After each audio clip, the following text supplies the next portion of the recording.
The weekend, the investigation in West Palm Beach continues. You're listening to ABC News. Warning, the following ZipRecruiter radio spot you are about to hear is going to be filled with F words. When you're hiring, we at ZipRecruiter know you can feel frustrated, forlorn even, like your efforts are futile, and you can spend a fortune trying to find fabulous people, only to get flooded with candidates who are just fine.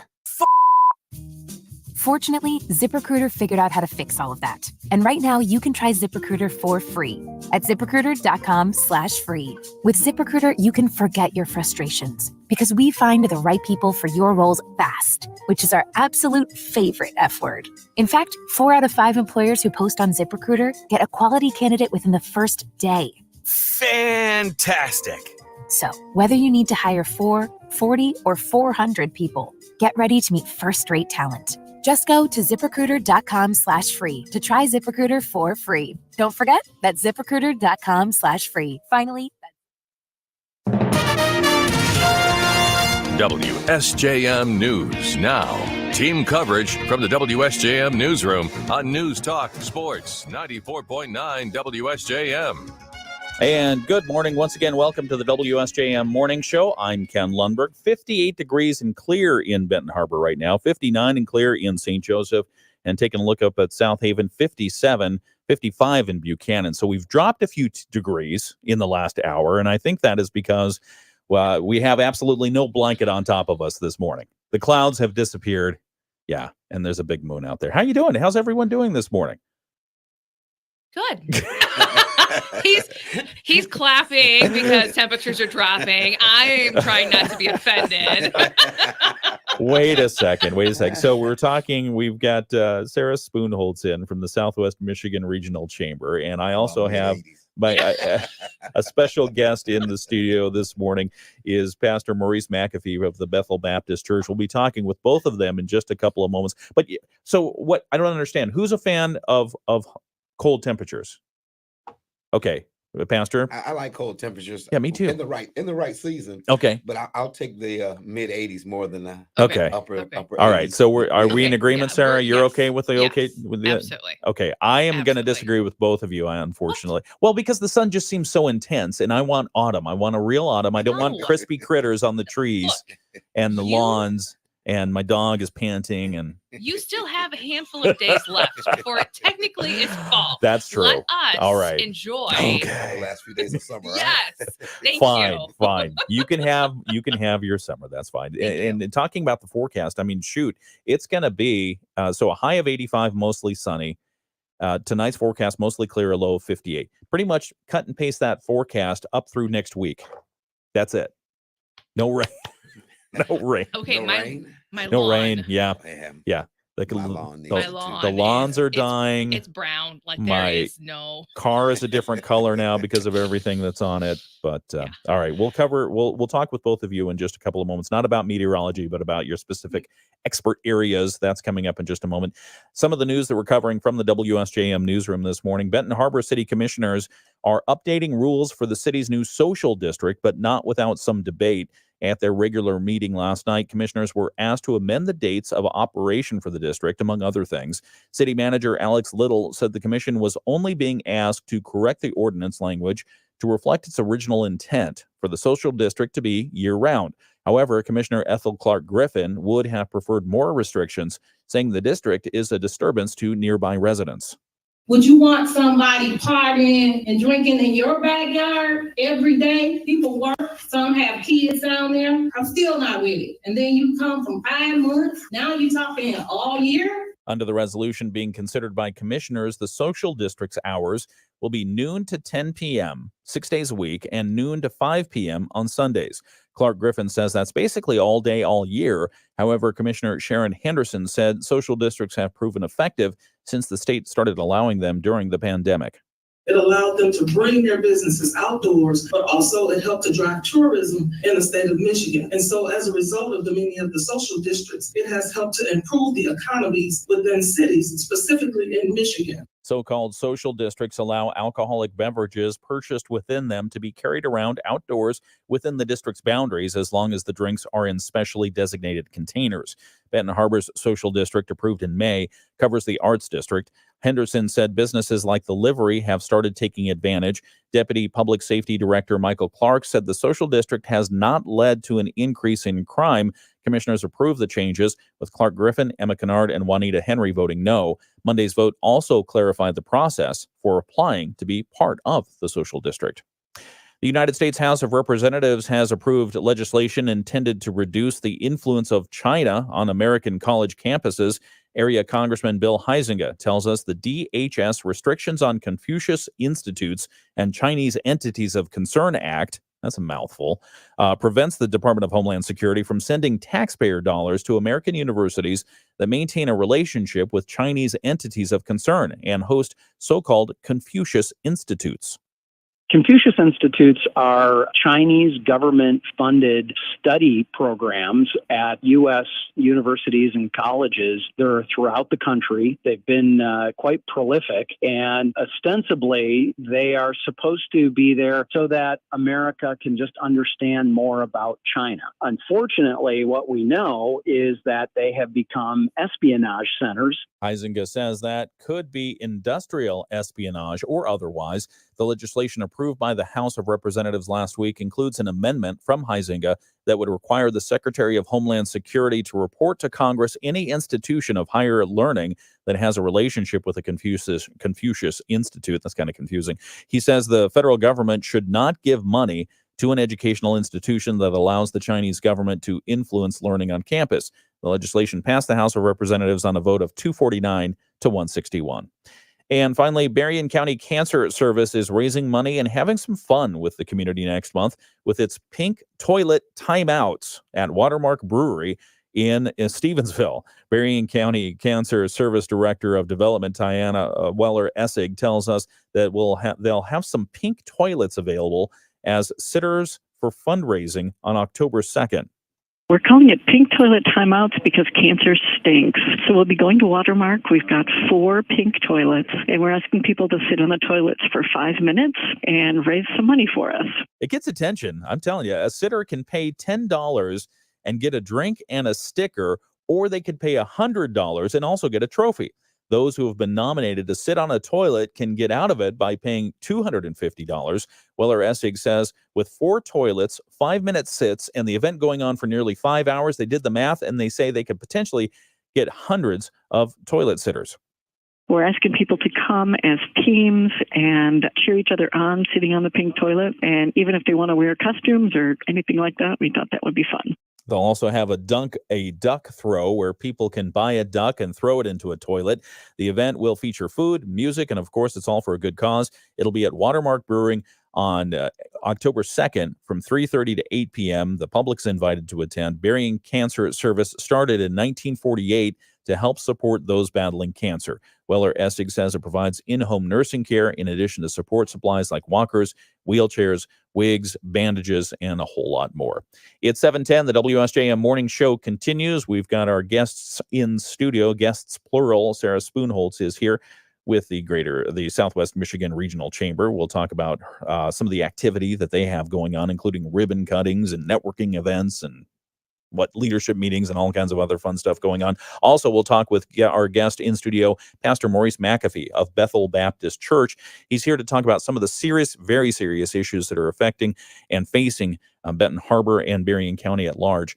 Right here, we'll talk about that in just a moment. You can also join us on our video live stream. We're on Facebook. We're on YouTube. Just search for WSJM, and we'll be back in just a moment. In Major League Baseball, Cole Keith hit a 2-run home run. Matt Vierling had 3 hits while driving in the go-ahead.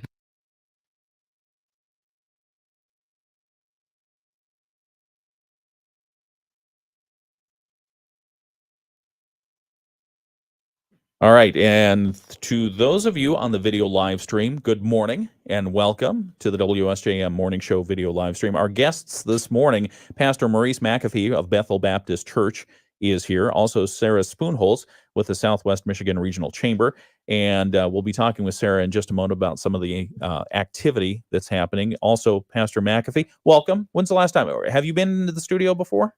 Maybe once. Okay. Maybe once. All right. Do you remember who you're talking with? Was it Pat Moody or somebody else? Or it was a while ago. It was a while ago. Okay. Well, welcome back. Well, thank you. Coffee's okay? Coffee is great. All right. Good. Good to see you. One of the reasons we invited you in, I had designs on inviting you in a while ago when in earlier this month you were before the Benton Harbor City Commission, and you had, during, I think it was public testimony, started talking about the need to really address youth violence in the area. And then unfortunately and tragically, I think within a week, there was a homicide that happened just 6 or 8 blocks from here. And it happened after what we've been terming illegal block parties, big gatherings. And unfortunately, the fallout of those has been, in some cases, tragic cases, violence. And so we hope to talk a little bit about that with you this morning. What prompted you that first time to go before the city commission and say, we need to do something different? Well, I think it was just over a period of time of just watching everything that was going on and just saying that I don't think we as a community of leaders from city government to churches had just said enough about what was going on. I think we all feel that it was getting out of hand. But I was laying in my bed one night and through prayer, I just said, hey, I'm going to the commission. And also I had a young man that was jumped on several times and was filmed. And so I thought it would be important to take him to the meeting that night to put a face to what I was talking about, because I wanted this young man to know that someone cared about what was going on with the situation, and to where he wouldn't take matters into his own hands because there was adults that were saying, hey, this isn't right. So that's kind of what led me out that day also. From between the time of when you testified before the city commission up until the point of the homicide that happened, the tragedy, what was the reaction from the city commission at that time? Well, I think overwhelmingly 90% was positive and received what we were talking about. And just to give you a background, I've been doing this for a long time. We even did it with the Michigan State Police. We had a thing called a caution response team, where myself and a bunch of pastors would always respond to violence in the city. So I've kind of been on this track for over 10 years plus, working with different agencies just about the different violence in there, notifying parents also when there's been a death. So I've been on the trail with this for a while. You've been on the front lines. Okay. All right. Well, we'd love to know a little bit more about you. So in just a couple of minutes, we'll ask you to introduce yourself, and then we'll start in on the topic for our radio listeners and our video listeners as well. Sound good? Sounds good. All right. Thank you for coming in. And we have Sarah Spoonholtz here. We'll be talking with you in just a moment right here to talk about what's happening with the Southwest Michigan Regional Chamber. I mean, really, what isn't happening with the South? Maybe that's a shorter list. Yeah, I think that's actually accurate. All right. We'll be right back. Mostly sunny skies today. We're going to end up in the middle 80s again this afternoon, around 85. Winds will stay out of the east at 5 to 10 miles per hour. Clear skies tonight, very comfortable. We drop down to 58, and for Wednesday, a mix of the sun and clouds. High temperatures around 84. We're back in the mid and upper 80s for the end of the week. I'm WSBT 22 Chief Meteorologist Carrie Peugeot. The Morning Show with Ken Lundberg on WSJM. And we've got 58 degrees in Benton Harbor right now, 59 in New Buffalo. What do we have over in St. Joe? 59 in St. Joe as well, and 56 degrees in Dowagiac. Right now, it is the WSJM Morning Show. In just a moment, we'll be continuing our conversation with Pastor Maurice McAfee of Bethel Baptist Church, and we'll be talking about some of the issues facing the Benton Harbor area and Berrien County as well, related specifically to youth violence, and we'll talk about that. But first, let's talk with Sarah Spoonholtz. She's with Southwest Michigan Regional Chamber, here to give us a quick update on what's happening, what kind of economic activity, business, fun, hijinks with ribbon cutting, scissors, and everything else. What do you have going on, Sarah? Good morning. I did have a young girl last night, who tried to steal my ribbon cutting scissors at the lab. Oh, my goodness. And she was actually quite entertaining. She had just got done doing like some mat exercises, like jujitsu work. And I'm like, okay, look, I got to put these in my car really quick. Did you just like present her the scissors, say, take them and go? No, I was like, all right, I'm going to go out to my car and That's just put funny. these there. So yeah.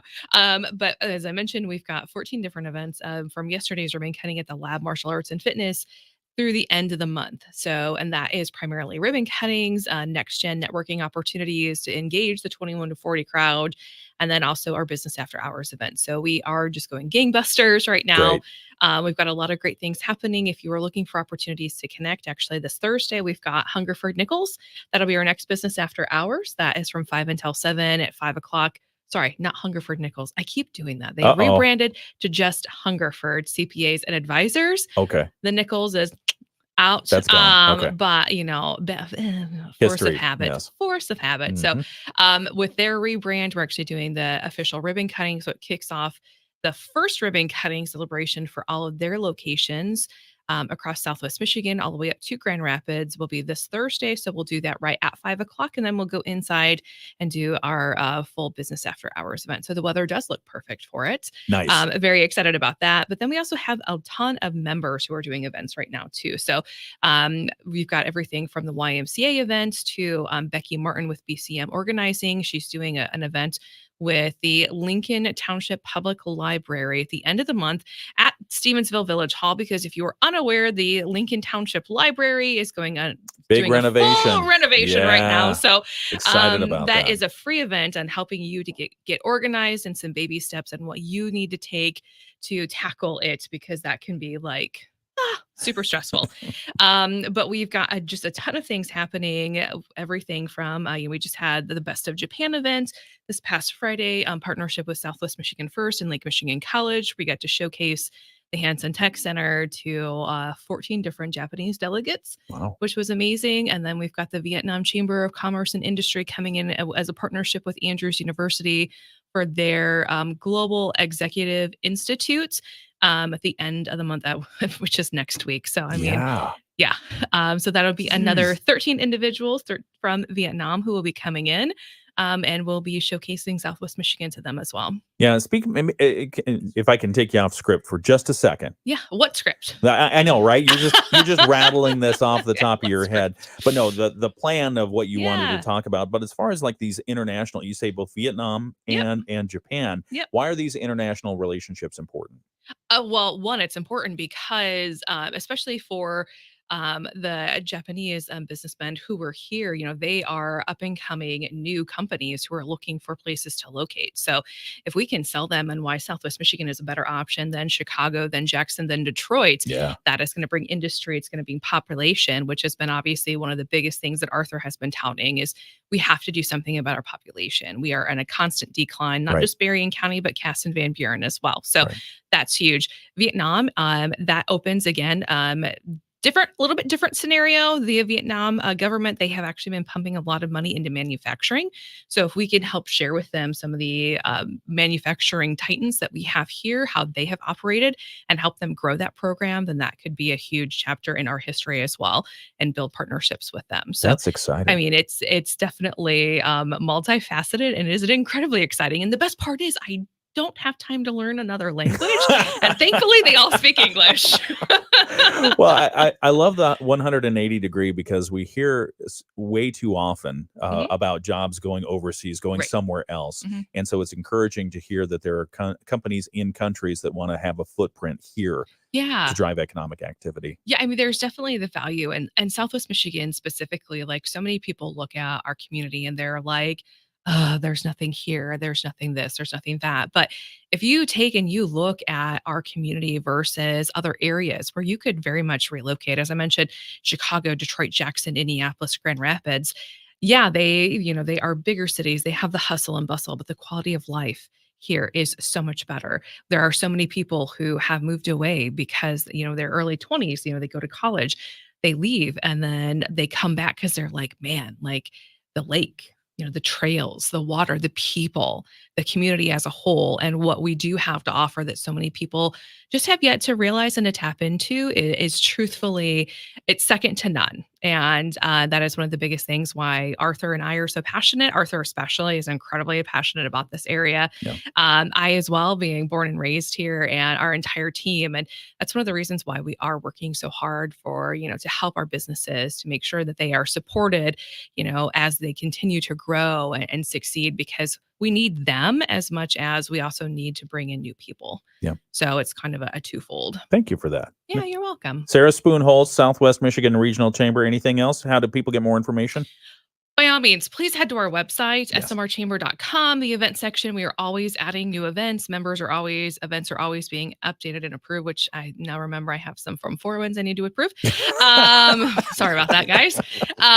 But you can also get full information too about what your chamber benefits are as being part of the membership, and then find us on social media. So SMR Chamber on Facebook, Instagram, X, formerly Twitter, and also on LinkedIn. Representing Michigan's Great Southwest, Whoop, Sarah whoop. Spoon-Holtz for the Southwest Michigan Regional Chamber. Thanks for coming in. Thank you. Yeah, you bet. Absolutely. It is 7:22, and it's the WSJM Morning Show. And because the show is called Ken and Friends, I've got friends in here. I feel good about this. Sarah's here, and maybe I can call you a friend as well. Pastor Maurice McAfee from Bethel Baptist Church. Thank you very much, and thanks for coming in today. Yeah, thank you for having me. Yeah, absolutely. And so one of the things we've set the groundwork for what we want to talk about, but before we get into that, about some of the community concerns and people really taking a stance against youth violence, let's understand a little bit about more about who you are. For people who don't know you, would you mind introducing yourself and telling us a little bit of your background?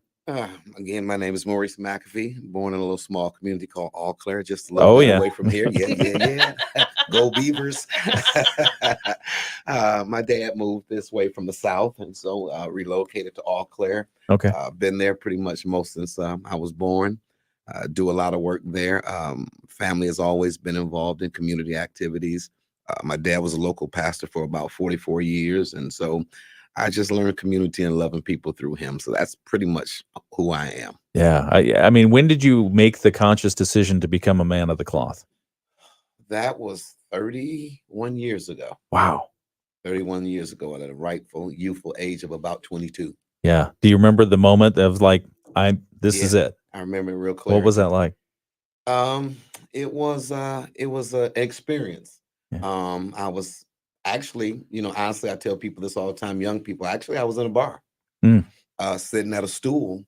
And I had been struggling with it for a while of like where my life was going. And just that night sitting at the bar stool, I heard the voice saying, "This is not for you. This is enough. I got something better for you to do." And I've kind of been on that road since then. Wow. That's great. That's amazing. No looking back. No looking back. No regrets about it. I mean, it's tedious, but the joy is to see people's lives transform through the work that we do through the gospel. Yeah. Tell us about Bethel Baptist Church. Bethel was a loving, warm, receptive church. Our belief is love thy neighbor as thyself. We truly believe that our philosophy is that if we can be of service to the community, anybody, it is the church's responsibility to aid people in times of need, give them direction. So we believe in that. Long before me, they had a feeding program. Harold Palladium did big articles on it where we fed over 100,000 people. Hot meals every day at the church. And so we're just a church that believes in getting involved in the community and helping people out any way we can. Yeah. And one of those community activities that you undertook at the early part of September was going to the Benton Harbor City Commission. And during their public testimony portion, my understanding is you stood up and you said it's time we do something different. At the City Commission's regular meeting, commissioners heard from you, who said problems range from loud music to racing vehicles to violence, and youth who commit serious crimes should not be let off just to avoid making tough decisions. What prompted you to go before the commission at that time? I just felt we needed to address it. I think Benton Harbor is a beautiful community. I think it has the potential to be what it was and even greater. Yeah. I just think we have to address the issues now before they get out of hand. And so that's kind of what prompted me. I want to see the kids of this community have a world-class education and have a world-class life. And you can't have that with some of the things that are going on. We got businesses that are trying to come here. And so people that want to bring their business want to know that they got a workforce, and that the workforce is going to be productive. And of course, the place that they're bringing their business is safe. So I think all of those things play a major factor in how this community moves forward and how it's viewed. And one of the things, in order to get this back right, we got to right education, we got to right violence. Yeah. Would you, paint a picture from within the community? What does that violence look like? What is it? What's happening? I think it has so many forms. I think a lot of it is from hurt and trauma of past violence and crimes that have not been solved. I think since 2015, I took over in 2014, so probably 2015, I've probably done at least 20 homicide funerals up until this current time, at least 20. And so I think a lot of that stems from some of the unsolved, no closure. And then there's speculation of who did what. So I think you just got a conglomerate of things that are going on. And then I think you got the youth now who don't understand fully comprehensive that, when you shoot somebody, it's not like the video game and they're coming back. I was working with a young man who probably was 12 when he committed a crime, and now he's in Berrien County, and he's not the same kid to pull the trigger 4 years ago. And so I think it's important that we get to him, because now there's more of a full understanding of what he did, but it's a little kind of late because he's going to spend the majority of his life behind bars. So I think, when you see the overall picture, is so many different layers, education, family, jobs, opportunities. I think it's just a whole conglomerate of things that we have to deal with to get us where we need to be. Yeah. Okay. And we know, I mean, that's a stunning statistic, 20 homicide funerals since you took over in 2015. So that's less than 10 years, at least 2 a year. And there are probably more that we will be seeing before the end of this year is out, unfortunately.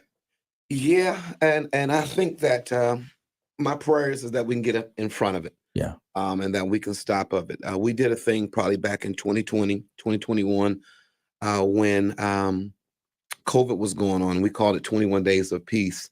And what we did was we went into certain parts of the city, talked to people, and had prayer. And I think actually Deputy Chief McGinnis and Deputy Clark actually have statistics that when we were out in the community like that, gun violence actually went down. We had maybe a couple of shots, but it was not like it was prior. So one of the things that my team is talking about doing is just getting back out into the community, on the streets, talking to people, doing certain things. A lot of times I'll just pull up and park my grill and we just get out and start feeding and talking to people, because I think that's how you change things. I think in the climate of which we live in now, and especially after COVID, with people, so many people being in the house, restricted from people, isolation, we've gotten a little away from the human compassion. I see so many people were so much on edge and angry now versus where we were before. So I think getting out, letting people know that we love you, things aren't as bad as they look, we can make it together. It starts to soften some of the inner rage that is going on with people. I mean, you see people drive so aggressively now. I mean, everybody just seems so aggressive. So we want to kind of temper that so we get back to loving one another. And I think some of it has to do with just the tension in the country right now, just how people are. And I think we just need to bring a little more love back. And I know that sounds cliche-ish, but I mean, really it is. I mean, love is the answer. And we got to find a way to disagree, but yet agree. Yeah. We're talking with Pastor Maurice McAfee of Bethel Baptist Church. We're going to continue this conversation and talk about maybe some of the solutions, some of the players that need to get involved or are involved already. And that is going to be coming up here in just a couple of minutes right here on the WSJM Morning Show. Would you call free checking that pays you cash back on purchases unbelievable? No. It's free checking called Thrive Cashback, and it also gives you free ATM access nationwide every month you qualify with no monthly fees ever. Get your Thrive Cashback account at a Sturgis Bank office near you, or visit us at sturgis.bank to learn more. Qualifications, rules, and limitations apply. Rates, rewards, and restrictions may vary by account. Contact Sturgis Bank for details. Member FDIC. Tired of internet providers that don't understand what you and your family need? Midwest Energy and Communications is here with fast, reliable fiber internet exclusively for rural southern Michigan residents. Stream shows and movies, game online, and work from home without data caps or throttling. Your whole family can be online at the same time without slow. So this is the behind the scenes portion, Pastor, of the WSJM Morning Show, where I get to move commercials around to make sure that we have time for all of them, which is good. It's a good problem to have. You seem like you know what you're doing. Well, I pretend. No. Let's see. No, and thank you for the introduction. So how many pastors are in your family? Oh, or have been? Wow. I would probably say a minimum of over 30 ministers in the family, and probably What? a minimum of like 10 to 12 pastors. Yeah. 30. 30. Yeah. Yeah. My dad had older cousins that were in the South. Okay. Matter of fact, we just went to a funeral maybe 2-3 years ago, sorry. one of the oldest ones Okay. in the family. But yeah, it's probably about 30 of us that are ministers, and probably 10 to 12 are at least still pastoring. Okay. Including some that have, since moved on. But yeah, we came from a large family. You mentioned in the South, whereabouts? Philadelphia, Mississippi, Georgia, different places, Tennessee, Okay. kind of spread out because that's where we're originally from. So, Okay. yeah. And then we got them in Minnesota, just spread all over the country Nice. now. Yeah. Very nice. Michigan's your favorite spot, though. Of course. That's why I'm still here. Fantastic. We'll have some more discussion, talk a little bit about some of the issues. How long? So you said the 21 days of violence. 21 days of peace to stem the violence. When are you thinking about resurrecting that?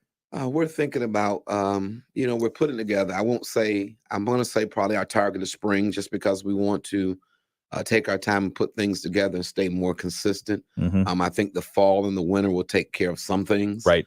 But we want to be ready to hit the ground and running right when the springtime comes. Okay. Let's see. I'm going to move this over here. Okay. All right. We'll be set up here to come back on the air. On our video live stream, we have a lot of good mornings. Let's see.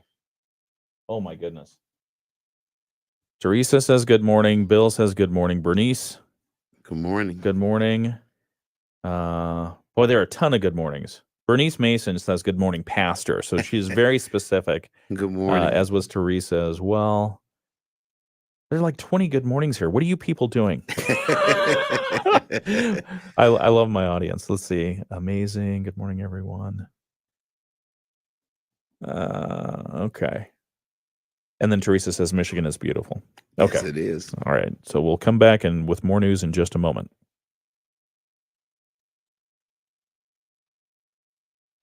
Morning Show with Ken Lundberg on WSJM.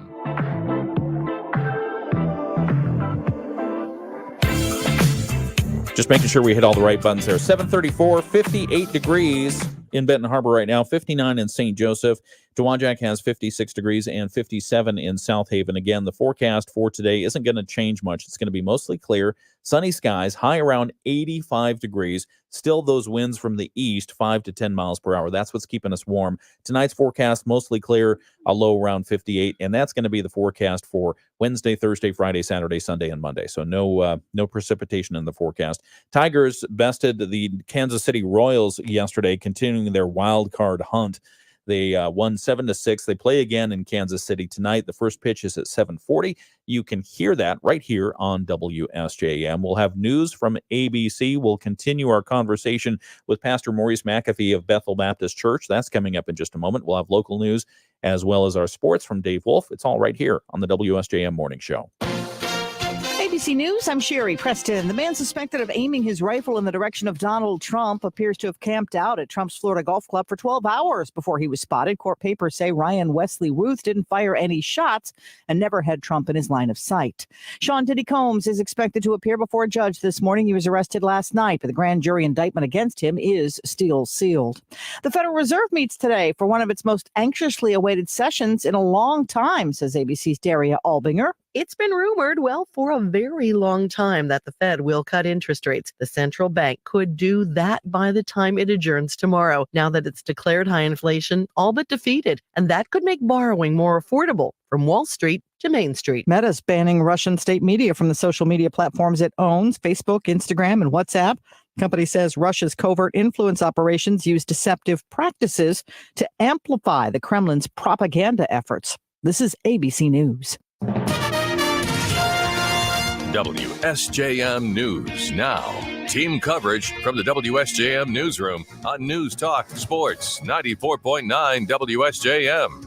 It's 7:36. Some of the local news that we're covering from the WSJM newsroom. Benton Harbor City Commissioners updating the rules for their new social district. We've been telling you about this, but not without some debate. They had some questions about the hours and how long it's going to go. We'll tell you a little bit more about that coming up at 8 o'clock. Also, they're getting active in the effort to address youth violence in the community. Last week, police and community leaders came together to speak out against violent crime following a rash of illegal block parties and shootings. At Monday's regular meeting, city commissioners said it will take a village to address the issue.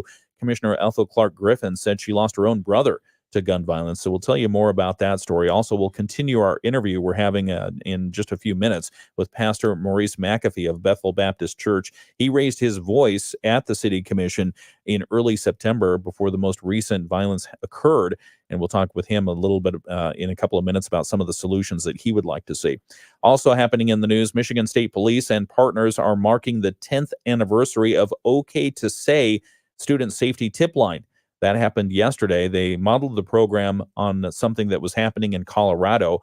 OK to Say was launched in 2014 as a way for students in Michigan to report potentially dangerous situations in their schools and do so anonymously. So we'll tell you how many tips they've had since the inception of that program and what the tips are typically about. That's coming up at 8 o'clock. And then the South Haven Speaker Series concluding its 10th season next week with a presentation on gun violence. Speaker Series board member and co-founder Elaine Stevens tells us they will host Michigan Chief Medical Examiner Natasha Bagdasarian, who will discuss addressing gun violence like a public health emergency. So all those stories and more coming up at 8 o'clock this morning. Got the latest from the Michigan News Network here, and then we'll get sports. We're continuing our interview on the live stream in just a moment with Pastor McAfee in just a second right here on the WSJM Morning Show. The Michigan News Network. I'm Beth Fisher. There's just And welcome back to the video live stream. And let's see, a couple of comments. I am proud of my former schoolmate, Reverend McAfee. Maurice McAfee. That's John Hawkins said that. John Hawkins Jr. He said, may the good Lord continue to bless you, Reverend McAfee. Thank you. And then, so all kinds of fun stuff there. What frustrates you most about the situation? I think what frustrates me the most is when I hear people say it's happening everywhere. That doesn't really make me feel well nor sits well with me. I think we're a small, unique community within itself with around 9,000 people, which most people know each other. So just because it's happening everywhere doesn't mean it has to happen here. So I think that's one of the things that frustrates me is the complacency that when it comes to it, like I said, I've witnessed kids who were 4 and 5 at the grave site not having a clue of they just lost a parent and running toward that open space. When you witness something like that, it changes your outcome on how you see things, where you just don't say this is happening everywhere, but gets to the point you say, not in my community. Every life is too valuable to be lost, and we've lost too many young men for the most part at early ages who haven't even really begun to live their lives. So for me, it frustrates me when we have that attitude of it's happening everywhere as though it's okay. And I think one of the other things that frustrates me from this, because I'm an honest person, one of the other things that frustrates me is the reaction of when a person is killed depending on the race. And I am one who just feels that stupid. You know, no matter what the race is, a mother lost their child. I'm sure if you ask that mother, does she feel better that an African-American took her child versus a white person or a police officer? I'm sure she would throw you out of the house because she would want her son alive. So those are some of the things that kind of frustrate me along the time that I hear, and more excuses than it is what we can do to fix the problem. Yeah. How do you fix the problem? Well, I think there's several areas how we fix the problem. One is the church has to get back involved. Parents have to get back involved. The school has to get back involved. The community at large. It is a community problem, and we fix it by coming together and having some community norms. I think things have to get back to where we just say some things are unacceptable, and so we start providing mentoring for the young men. One of the things that we're working on right now is to have a better connection with the juvenile justice. So some of the kids that are actually in high-level crimes right now, we'll be able to get them, mentor them take them places, show them different things, teach them how to fish, so to speak, literally and physically, to teach them how to do different things. When I was a kid, we had different things in our hands. And I believe if we can put different things back into the kids' hands outside of weapons, we'll get back that generation that we've almost lost. And you touch on a point there that, and I feel, and I apologize that we jumped over it, but what do you see as the root causes of the youth violence that's happening in this area? Well, I think sometimes just what we see. I'm not one of the big people that'll jump on the bandwagon and blame everything on music, but I think music has some of the issues of it. And then I think, just to be honest, I think some of it has to do with drug use. And so being so young with your mind developing already, and then you're using substances to deal with some of the pain that they've gone, because some of these kids as early as 15 have lost 3 friends already. And so not knowing how to properly deal with the trauma and the traumatic events that have taken place in their life, they become angry. And so as a result, it lashes out. And so I believe that we can get to that aspect to where we curb the violence by talking to them, going into the schools, giving them safe space. I spent a good portion of time in Minnesota becoming certified in grief and trauma. And one of the things that you learn is what traumatizes one doesn't traumatize the same. They view it differently. And so we have to get to those events and deal with those things and give problem solving tools, so that everything doesn't have to come to the point of violence, but we can actually solve this with going behind the closed doors and using our voices. Yeah. We're talking with Pastor McAfee. He is with Bethel Baptist Church, Maurice McAfee. And when I asked you if you go by Reverend or you go by Pastor, you said, I don't go by labels. I think that sometimes we're lost in the shuffle. I think as long as we have respect for one another. Absolutely. Maurice is fine. My mom always told me, you know who you are, whether they call you Pastor or Maurice. And so I answered all 3, right? What'd she call you when you were in trouble? Huh? What'd she say? Boy. Okay. Come here. Oh, man. You knew you were in trouble then. Of course. Yeah. My Or mom she would would always say- use my full name. Yeah. Middle included. Or she'd say Maurice Lamont. Oh, boy. Yeah. We're talking with Pastor Maurice McAfee of Bethel Baptist Church. And it says here that you have, you basically have been looking at this issue for decades. And you mentioned that there were the 21 days of peace back in the start of COVID. Why do you think that coincided with a reduction in gun violence? Honestly, for me, I just believe it was spiritual. I believe it was God hearing our prayers.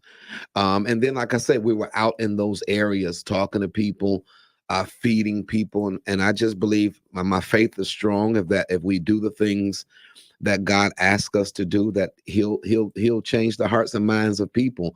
I think, we get into this concept of guns, and I'm, not for or against. As a young person, my dad grew up, we learned to respect guns. We hunted and everything. So I don't come in that manner, but I think, when it comes to this part, you can't legislate hearts and minds. For people that want to do evil, they're going to do evil. People that want to do good are going to do good. And so I think we have to look at it from that perspective, and then try to work on changing the hearts and minds of people of how they view things. And I think that's for the church. That's part of what I do. That's my creed. I call it evangelism. We want people to know the love of Christ so they can in turn show the love to other people. In my experience, hurt people hurt people. Yeah. And so unless we can get some people from stop being hurt, they're going to continue to hurt people with their anger. Let's continue that conversation in just a moment on WSJM. Very comfortable. We dropped down to 58, and for Wednesday, a mix of the sun and clouds. High temperatures around 84. We're back into the mid and upper 80s for the end of the week. I'm WSBT 22 Chief Meteorologist Carrie Peugeot. The Morning Show with Ken and Friends on 94.9 WSJM. And good morning. Welcome back to the WSJM Morning Show. If you've missed any part of our interview this morning with our guest today, Pastor Maurice McAfee of Bethel Baptist Church. You can always go back and watch the full video. It's on our Facebook page and on our YouTube page as well. Just go to your platform of choice, type in WSJM in the search, and you can see the entire interview. Save it for later today. Share it with your friends because I think you're going to want to. It's good content, and we're talking directly about a big, serious issue that's affecting our area, our region. And what we're talking about is youth violence in and around Benton Harbor, because it's not just in Benton Harbor and it doesn't just emanate from Benton Harbor, Right. but we see a lot of the tragic outcomes here.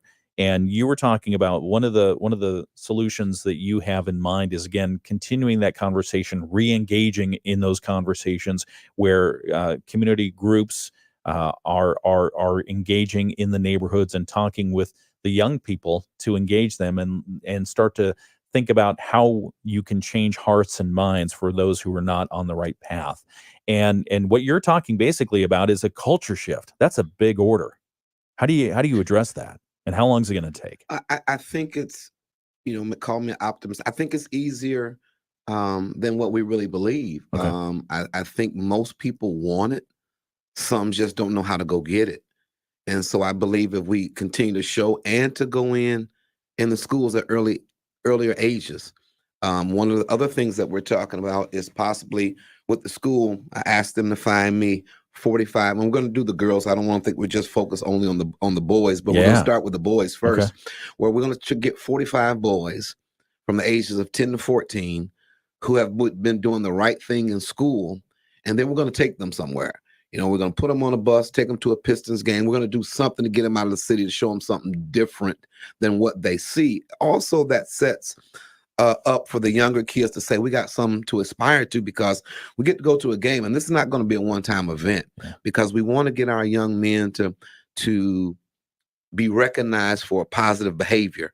I think sometimes we spend so much time on the 10% that are being engaged in the negativity.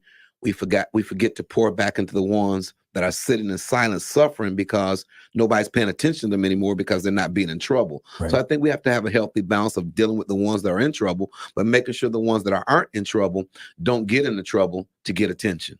And I think a lot of times that was what we see. Yeah. Yeah. What would you like to see from community leaders? And I want to include the Benton Harbor government in that as well. What do you want to see that you're not seeing right now, if there is such a thing? I would like to see us more proactive with things. Like I said, I think just small things of tempering down speeding, tempering down what we do, some of the loitering that allows to some of it. And again, I understand some of the struggles of not maybe having a lot to do, but at the same time, we have to have a healthy city. Mm-hmm. And I think just by doing some of the small basic things to get us back into the understanding that there are laws, there's rules, I think it helps us change the mindset, because when they're not active, most people like, I don't know that. Well, yeah, it's on the books. It's like, the speed limit does say 25, you're doing 40. Yeah. And I think some of just small things like that, that seems real small, but it starts small, grows big. So I think we just have to temper down some of the stuff that goes on in the city, so that we can get back on the right track. I'm living from Eau Claire. I've always looked at Benton Harbor from a distance, admired it. I always wanted to go be a Tiger and play. They're good sports. Eau Claire had it too, but that was the happening place, so to speak, back in the day. Yeah. And I would love to see, matter of fact, I met my wife from Benton Harbor High School. So I would love to see the area come back and live out its fullness and the richness it's always had. And I think it's still possible. Yeah, absolutely. We're talking with Pastor Maurice McAfee of Bethel Baptist Church, and we're talking about some of the serious issues that are happening in and around the Benton Harbor area, Benton Charter Township, and a lot of times when I talk with law enforcement, what they say is there are outside influences that are happening on local people, and the result is tragic. You've got illegal gun modifications. You've got illegal drugs that are incredibly cheap and available. You've got economic issues that are not giving the right economic opportunities, or at least not being seen by the area youth here. So what do you want to see that you're not seeing already from some of the, talking about not just the government leaders, but from maybe some business? And then I also want to ask you about what parents should be thinking about as they're hearing you speak? What can they be doing maybe differently, even if their child isn't directly involved in some of these things that are happening? Well, with the parents first, just continue to make sure your kids are around the right people as much as possible. I lived in a day and era where there was no such thing as privacy. So my dad went into my bedroom and did what they wanted to do. And I think we got to get back to that, is going and check your kid's bedroom. Yeah. Make sure there's nothing there that should not be there, whether it's illegal guns, illegal weapons. We have to get back to making sure that we check on those things. And I think if we do that, we're fine. And then reach out if you need help.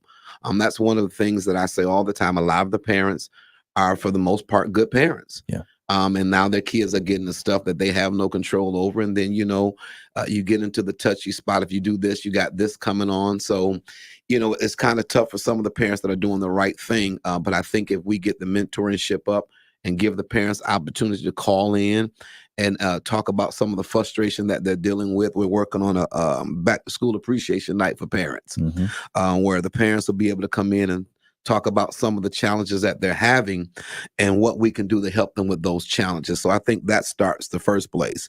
You mentioned several other things. I think local businesses, they do a pretty good job for the most part. I think we just have to find a way to promote the jobs that are around in a greater fashion. Maybe send some to the church. But I've worked with Michigan Works and the former prosecutor, Steve Prangeli, doing job fairs. So, we've done some of those things. It's just got to get people's mindset back into post-COVID, and it's going back into the workplace. Yeah. One of the other things I like to say quickly is, you mentioned the guns and the drugs. Yep. I think that's one of the things that also has to be addressed, is not just arresting people for the guns, but where are the guns coming from? Yes. I think that's a big part of it, is how so many guns get into so many young people's hands without being able to buy them legally. So that's one of the other things I like to really see the agencies focus on, just not the mags that are coming in, but where are they coming from? Yeah. Very good points. We're talking with Pastor Maurice McAfee of Bethel Baptist Church. We'll wrap up this conversation in just a moment, right here on the WSJM Morning Show. United Way of Southwest Michigan's Volunteer Engagement Director, Debbie Ramirez, invites you to be a part of this November's 14th annual Rake a Difference Day. Teams of volunteers rake yards and clean gutters for senior citizens throughout Berrien, Cass, and Van Buren County. Debbie says a record number of seniors have asked for service at their homes for this year. I'm guessing we're probably going to need up. Sorry, this is the behind the scenes exclusive conversation. No, I mean, honestly, as I mentioned earlier, we saw you speaking before the Benton Harbor City Commission, and that was one of the things. It's like, oh yeah, we remember fatal shootings February, fatal shooting May, and the Dunham's area, Dunham's. We saw the convictions and the sentencing, at least partially done so far. And the people responsible for that stole more than 100 firearms. Yep. Fortunately, they were recovered. Yep. Yes, but you mentioned some of the media and music, and then I think you also mentioned video games as well.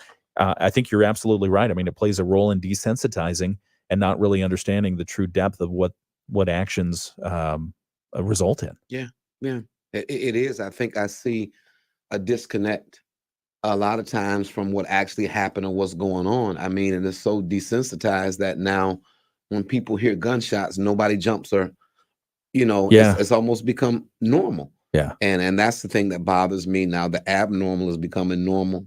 And that's one of the things that they were talking about quite a bit at that press conference that happened after the illegal block party up on, was it Broadway and Emory?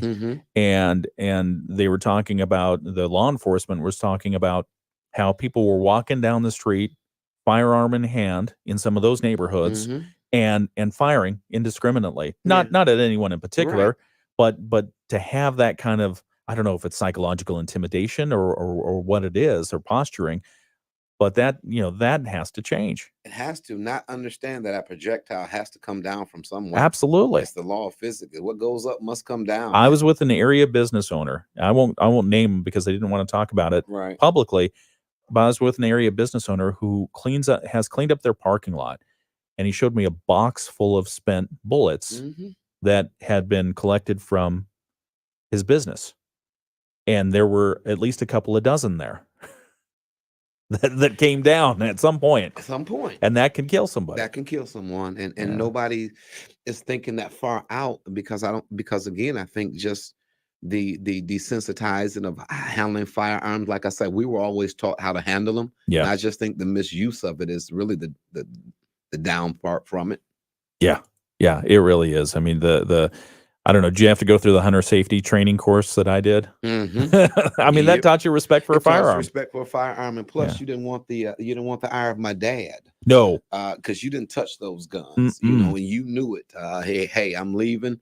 These guns are not to be touched unless you're with an adult. And if you touched it, which I had a relative touch it while he was gone, but he would never touch it again. That's the good old days where you go out, get taken out back and get a good switch. Oh my goodness, the good old days, right? The good old days. I call them the good old days.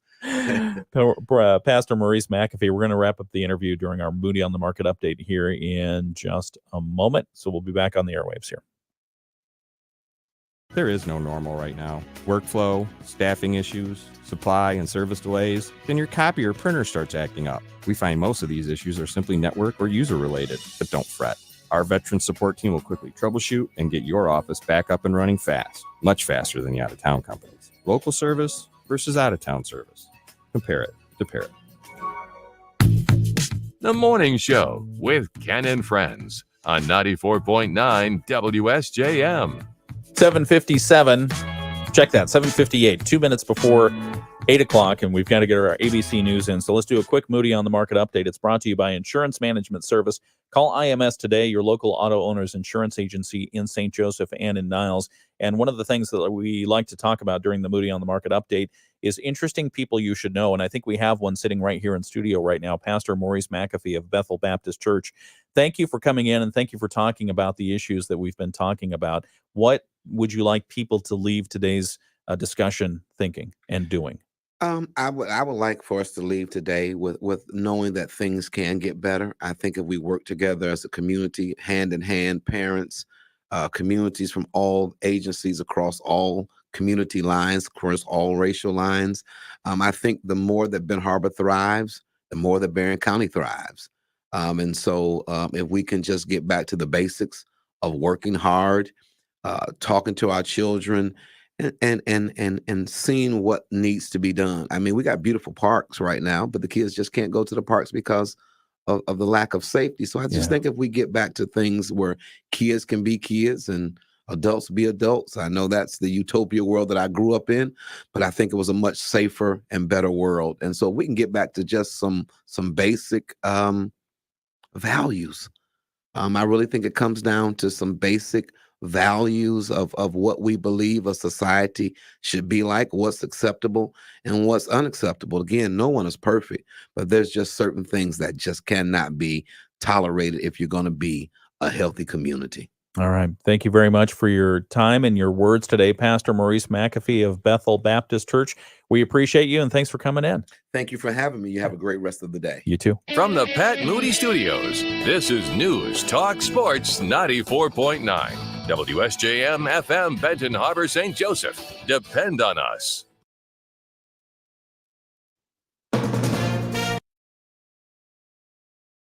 All right, and for those of you on the video live stream, thank you for joining us today. We really appreciate it. How do people get in touch with you or with your organization if they want to help, if they want to volunteer, if they want to give resources? 269-927-3902 is the office number. ML McAfee, MLMCAFEE 1971 @gmail.com. Okay. Those are the two ways that you can get a hold to me. We're pretty fast on the turnaround and call back. So we would love feedback, ideas, partnerships that we can do better. We do a big Thanksgiving thing every year where we do over 300 and some baskets for different people in the area. So we're just looking for partners that want to see the community be better and to do different things. Excellent. Well, thanks again for coming in, Pastor Maurice McAfee of Bethel Baptist Church. We appreciate you. No, appreciate you. Thank you very much for having me. All right. See you on the live stream.